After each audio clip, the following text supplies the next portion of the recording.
जय हिंद दोस्तों। आप सभी को स्वागत है मेरे इस चैनल पे। दोस्तों, आज की इस वीडियो में आपके साथ मैं डिस्कस करने जा रहा हूँ एक पार्टिकल इंटीग्रल का क्वेश्चन जो कि प्रीवियस ईयर में ऑलरेडी पूछा जा चुका है सेमेस्टर एग्जाम में।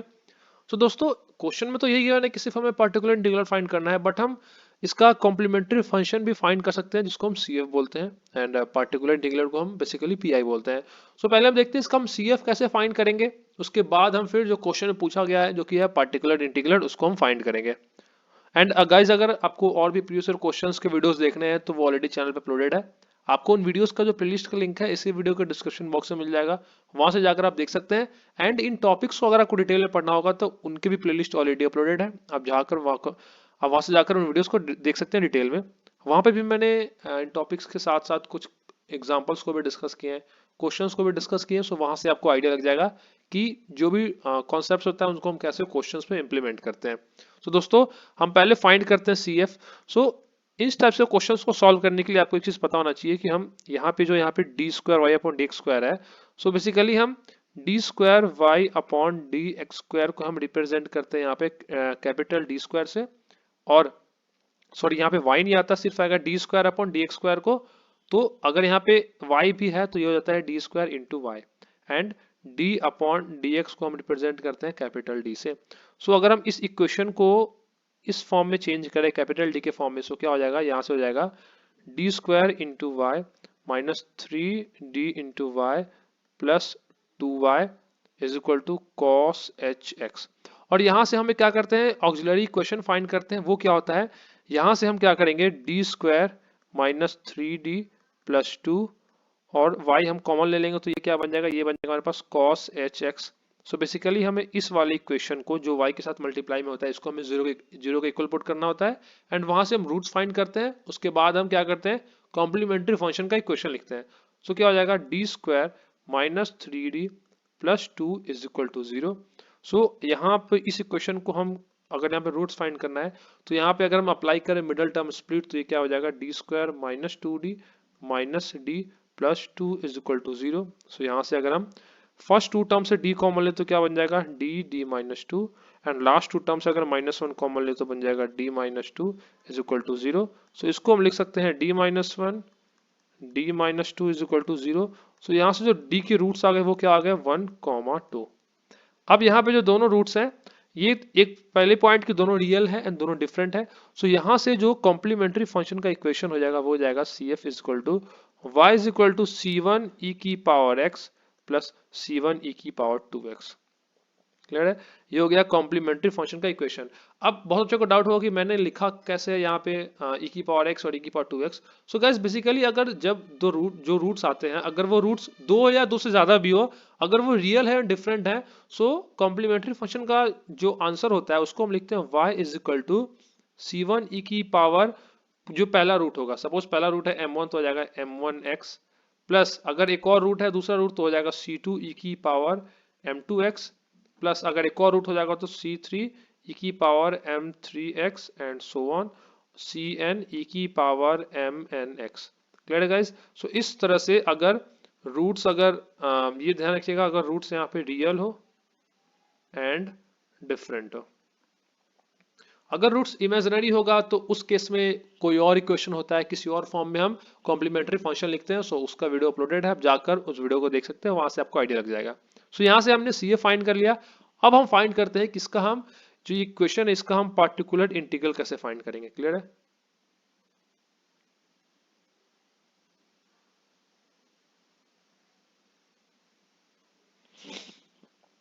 दोस्तों, हमारा जो इक्वेशन हमारा था D square minus three D plus two, और यहाँ पे मल्टीप्लाई में क्या है, y is equal to cos H x.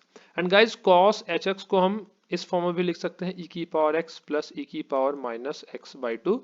ये होता है कॉस एच एक्स का फॉर्मूला। अब हमारे पास इक्वेशन बचा है D square minus three D plus two and two Y is equal to ये, और हम यहाँ पे फाइंड कर रहे हैं पार्टिकुलर इंटीग्रल। उसके लिए हम क्या करते हैं, y को लेफ्ट हैंड साइड ही छोड़ देते हैं, बाकी जो टर्म होता है इसको हम भेज देते हैं राइट हैंड साइड। तो क्या हो जाएगा, y is equal to e की पावर x प्लस ई की power minus X by to, और मल्टीप्लाई में है D square minus three D plus two. और गाइज ये अपॉन में, सॉरी ये मल्टीप्लाई में नहीं, ये क्या है, यहाँ पे आ जाएगा मल्टीप्लाई में one upon d square minus three D plus to. Clear है। अब हम इसको क्या कर सकते हैं, क्या यहाँ पे D square minus three D plus to को हम यहाँ पे इन दोनों के साथ मल्टीप्लाई कर देते हैं, एंड अपॉन में टू है तो ये अपॉन में टू को हम कॉमन ले लेते हैं बाहर। अब इसको कैसे लिखेंगे हम, वन अपॉन टू। क्लियर है, ये जो ये वाला टू है, ये वाला टू, ये कॉमन में आ गया सबके साथ, वन बाई टू। और सबसे पहले हम D square, one upon d square minus three D plus to को ई की पावर एक्स से मल्टीप्लाई करेंगे तो क्या बन जाएगा, one upon d square minus three D plus two e की power x plus one upon d square minus three D plus two, and यहाँ पे क्या मल्टीप्लाई में ई की पावर माइनस एक्स। क्लियर है। एंड गाइस जब भी ऐसा फॉर्म बनता है मीन्स कि one upon F d and e की पावर ए एक्स, तो हम क्या करते हैं, हम इसको सिंप्लीफाई करने के लिए सिंपली क्या करते हैं, वन अपॉन एफ डी की जगह ए रिप्लेस कर देते हैं और ई की power A X as it is रहता है। ये होता है इसको सॉल्व करने का जब हम पार्टिकुलर इंटीग्रल फाइंड करते हैं। अगर आपको ये नहीं पता है तो आप जाकर इस कॉन्सेप्ट को पढ़ सकते हैं। ये पार्टिकुलर इंटीग्रल फाइंड करने का एक स्टेप होता है अगर वहां पे एक्सपोनेंट है। अगर यहाँ पे कॉस साइन का फंक्शन होता है तो उसके लिए कोई और मेथड है, एक्सपोनेंट है उसके लिए कोई और मेथड है। आप देख सकते हैं गाइस कि वन अपॉन ये फंक्शन ऑफ डी है यहाँ पे भी एंड यहाँ पे भी, एंड यहाँ पे e की पावर x है और यहाँ पे जो a की वैल्यू क्या हो जाएगी, वन है, और इस e की पावर माइनस एक्स में जो a की वैल्यू क्या है, अगर हम इसको कंपेयर करें इस वाली क्वेश्चन से, ए की वैल्यू माइनस वन है। सिंपली क्या करना है, हमें डी की जगह पे ए पुट कर देना है। y is equal to one upon T, और यहाँ पे जब हम डी की जगह, यहाँ पे ए की वैल्यू क्या है, इस वाले पूरे पार्ट में वन है, तो वन पुट करेंगे तो क्या हो जाएगा, one upon d square, d की जगह वन पुट करेंगे तो one minus three plus two e की power x plus one upon one minus, यहाँ पे माइनस वन आएगा, डी स्क्वायर का माइनस वन पुट करेंगे डी की जगह तो माइनस वन का स्क्वायर वन हो गया, और minus three into minus one हो जाएगा plus three plus two e की पावर माइनस एक्स। क्लियर है गाइस। सो गाइस नाउ यहाँ पे एक बहुत ही इंपॉर्टेंट कॉन्सेप्ट यूज होने वाला है, इसको आप ध्यान से देखें। इस टाइप से क्वेश्चन को जब आप सॉल्व करेंगे जहाँ पे ये वाला फॉर्म बन रहा होगा one upon F D into e की पावर एक्स। सो जब हमने यहाँ पे सॉल्व किया, अब यहाँ पे देखिए गाइस इस वाले टर्म को, तो इसको जब हम सॉल्व करेंगे तो ये क्या बन जाएगा, ये बन जाएगा one upon three minus three e की पावर एक्स, जो कि हो जाएगा वन अपॉन जीरो ई की पावर एक्स। तो ये जो वन अपॉन जीरो क्या होता है, वो होता है टेंडिंग टू इनफाइनाइट टर्म। तो यहाँ तो आंसर में इनफाइनाइट टर्म आ रहा है। इस कंडीशन को रिमूव करने के लिए ये एक फेलियर कंडीशन होता है, इसको हम बोलते हैं failure condition, failure condition. And इस कंडीशन को जैसे आप क्वेश्चन सॉल्व करेंगे वहां पे अगर ये कंडीशन कहीं पे आ गया तो उस कंडीशन को अगर आपको रिमूव करना है तो उसके लिए भी एक फॉर्मूला है। वहां पे क्या करते हैं, जैसे कि मैं एक और नेक्स्ट स्लाइड लेता हूं।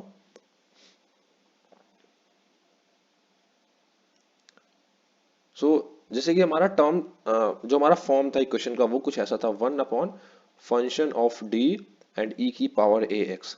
इस केस में अगर इफ जो फंक्शन ऑफ डी है वो अगर इक्वल टू जीरो के आ रहा है, क्लियर है, तो क्या करते हैं हम फिर, जो ये वाला इक्वेशन होता है इस इक्वेशन में क्या करेंगे, जो डिनोमिनेटर में है फंक्शन ऑफ डी है इसको हम एक बार क्या करेंगे, डिफरेंशिएट करेंगे, तो हो जाता है one upon function of D, एक सिंगल डैश, सिंगल डैश मतलब होता है कि एक time one time differentiation, double dash मतलब उस इक्वेशन को दो बार डिफरेंशिएट करना। तो यहाँ पे डिनोमिनेटर को हमने क्या किया, एक बार डिफरेंशिएट किया, ये e की power X term as it is आएगा, और जो यहाँ पे x होता है, ये जो x है ये वाला, ये आगे आकर मल्टीप्लाई हो जाता है यहाँ पे। फाइनली बनता है कुछ ऐसा, x into one upon function of D E की पावर ए एक्स। क्लियर है। अगर हम सेम चीज को अप्लाई करें प्रीवियस वाले इक्वेशन में यहाँ पे इस वाले पॉइंट पे, तो क्या बन जाएगा, अब ये चीज जीरो है तो हमें क्या करना है, हमें करना पड़ेगा डिफरेंशिएट। तो डिफरेंशिएट किसको करते हैं, ऊपर वाले, ये जो यहाँ पे फंक्शन ऑफ डी है इसका, ये जो फंक्शन ऑफ डी है इसको हम क्या करेंगे, सिंगल टाइम डिफरेंशिएट। एंड जो इस साइड वाला इक्वेशन है ये तो सही है क्योंकि यहाँ पे जीरो नहीं आ रहा है, यहाँ पे क्या आ रहा है, वन अपॉन सिक्स ई की पावर माइनस एक्स। ये वाला टर्म करेक्ट है, मिस्टेक इस वाले टर्म में है। तो इस वाले टर्म पे हम क्या करेंगे, जो भी मैंने फॉर्मूला अप्लाई डिस्कस किया उसको अप्लाई करेंगे। ये बन जाएगा कुछ ऐसा, y is equal to one by two, and यहाँ पे आ जाएगा वन अपॉन, अब इस डिनोमिनेटर को, यहाँ पे जो डिनोमिनेटर है इसको हम क्या करेंगे, differentiate one time. D square का हो जाएगा टू डी, और थ्री माइनस थ्री डी का हो जाएगा माइनस थ्री, तो ये हो जाएगा two D minus three, and plus two constant है उसका जीरो हो जाएगा, एक्स मल्टीप्लाई में आया, और साथ में एक आ जाएगा ई की पावर एक्स प्लस, एंड इस वाले टर्म को सॉल्व करके क्या आया, वन अपॉन सिक्स ई की पावर माइनस एक्स। क्लियर है। अब हम क्या करेंगे यहाँ पे, अब ये वाला टर्म तो प्रॉपरली सॉल्व हो गया, बच रहा है हमारे पास ये वाला टर्म। तो यहाँ पे सेम वही करेंगे हम, ये ऊपर वाला फॉर्मूला अप्लाई हो जाएगा, जो a की वैल्यू है वो हम d की जगह पुट कर देंगे। सो a की वैल्यू क्या है यहाँ पे, इस e की पावर x में, e की पावर ax में a की वैल्यू 1 है। सो d की जगह हम 1 पुट करें तो ये कुछ ऐसा बन जाएगा, y इज इक्वल टू 1/2, और ऊपर x है, x अपॉन 1 पुट करेंगे तो सो ये बन जाएगा 2d की वैल्यू हो जाएगी 2, एंड 2 माइनस 3 हो जाएगा -1 e की पावर x प्लस 1/6 e की पावर -x। क्लियर है? तो यहाँ से y की वैल्यू क्या आएगा, y इज इक्वल टू 1/2, ये हो जाएगा माइनस x e की पावर x प्लस 1/6 e की पावर -x। और अगर आप चाहे तो यहाँ पे 1/2 को अंदर मल्टीप्लाई भी कर सकते हैं। सो क्या हो जाएगा, अगर इसको मल्टीप्लाई करेंगे तो ये सिंपली ऐसा आ जाएगा, ये यहाँ से रिमूव हो जाएगा, यहाँ पे आ जाएगा 2 और यहाँ पे आ जाएगा 1/12, इसका आंसर हो जाएगा। सो गाइज आई होप कि आपको ये क्वेश्चन क्लियर हो गया होगा। और इस टाइप के क्वेश्चन में जहां पे भी आएगा ऐसा e की पावर x या फिर e की पावर -x, और वहां पे अगर आपको पार्टिकुलर इंटीग्रल फाइंड करना होगा, सो ये चीज आप ध्यान दीजिएगा कि ये जो कंडीशन है जहां पे अगर डिनोमिनेटर में 0 आ रहा है तो उसको रिमूव कैसे करना है। इसलिए मैंने ये क्वेश्चन डिस्कस किया है, और ये क्वेश्चन प्रीवियस ईयर में भी पूछा जा चुका है। जो सेक्शन बी वाला पोर्शन होता है, आई थिंक 5 मार्क्स का होता है, सो वहां पे ये क्वेश्चन पूछा जा चुका है। एंड चांसेस हैं कि अगर इस टॉपिक से एग्जाम में क्वेश्चन आते हैं किसी भी कॉलेज में, तो ये इस टाइप से क्वेश्चन जरूर पूछा जाएगा, जहां पे एक ये कंडीशन का यूज हो रहा होगा जिसमें डिनोमिनेटर 0 के इक्वल हो रहा है वैल्यू पुट करने पे, तो उस कंडीशन को, उस फेलियर कंडीशन को हमें रिमूव कैसे करना है। सो कोई भी डाउट हो, कोई भी क्वेरी हो, कोई सजेशन हो, तो आप कमेंट सेक्शन में मैसेज करके पूछ सकते हैं। एंड गाइज इस इन वीडियोस को, जो क्वेश्चंस प्रीवियस क्वेश्चंस की और भी वीडियोस जो मैंने अपलोड किए हैं, एंड जो इंजीनियरिंग मैथमेटिक्स के मैंने बहुत सारे प्लेलिस्ट अपलोड कर चुका हूँ, सो उनको अपने दोस्तों के साथ शेयर करें, सो दैट कि वो भी एग्जाम रहते रहते इन सभी चीज़ों का प्रिपरेशन कर पाए एंड एग्जाम में बेटर मार्क्स स्कोर कर पाए। So thanks for watching the video, and अभी और वीडियोस अपलोड होंगे तो उसके लिए चैनल को सब्सक्राइब कर ले एंड नोटिफिकेशन बेल आइकन को प्रेस करना ना भूले। Thank you.